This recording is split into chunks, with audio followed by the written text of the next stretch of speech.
The Pima County Sheriff's Department has just released 2 ransom notes it received related to the case. It has been 6 months since Nancy Guthrie was last seen at her Arizona home. NBC News national law enforcement and intelligence correspondent Tom Winter is back with us on this breaking news. Tom, I do want to be clear, these are not new ransom notes, right? They are newly released notes that were previously received. Take us through what we're learning in this and any reason as to why they are being released now. Right. So there's been a number of purported ransom notes or notes from somebody who claims that they have information or knows something about the taking of Nancy Guthrie from her home.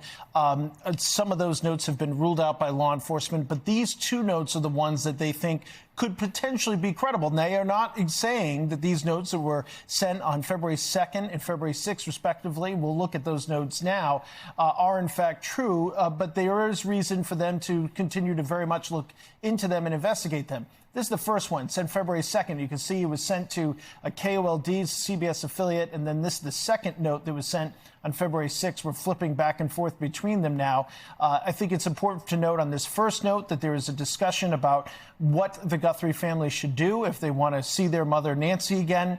I can tell you that the redactions on that are the specific email addresses, and then there's a redaction that references where the money should go. That's the reason why there are redactions on that screen. This one is the most sad of them on what has been such a horribly sad story that acknowledges the death of Nancy Guthrie. Again, if this note is true, if it's from the people that were, or the person or people that were involved in taking her, and it says at the end, "We are truly sorry." I want to address that because law enforcement does not believe that's an apology for taking Nancy Guthrie, if this is in fact true. Law enforcement just says, "We're sorry that the outcome was what the outcome was." So I don't think that there's a prevailing belief in law enforcement that they were apologizing for the whole thing. Why are we talking about these notes now? I have had them since shortly after they were sent. Obviously, the CBS affiliate in Tucson had them as well. Why is law enforcement putting it out today? Law enforcement looks at this and says, we're 6 months into this investigation. We don't have a suspect.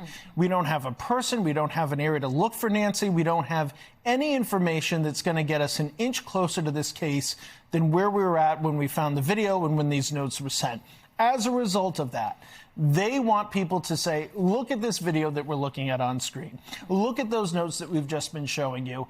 And does this match the type of writing of anybody that you know? And what their press release, which accompanied this, talks about is it talks about, look, do you see somebody that's acting differently?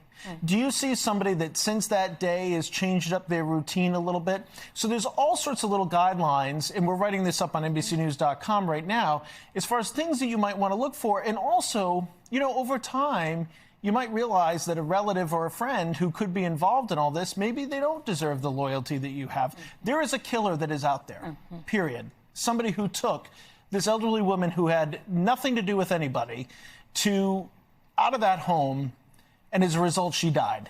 They want to find that person. It's critical that they do that, and that's why they're still hoping for the public's help. So if people look at this, read it, and they notice something in a language pattern, and maybe they also have seen someone they know behaving in a way they feel bizarre, to connect those dots, and they're saying, put those pieces together, this could be something we need to look at. Ellison, that's exactly right. And look, the FBI did not want to publish the writings of Ted Kaczynski, who's known as the Unabomber.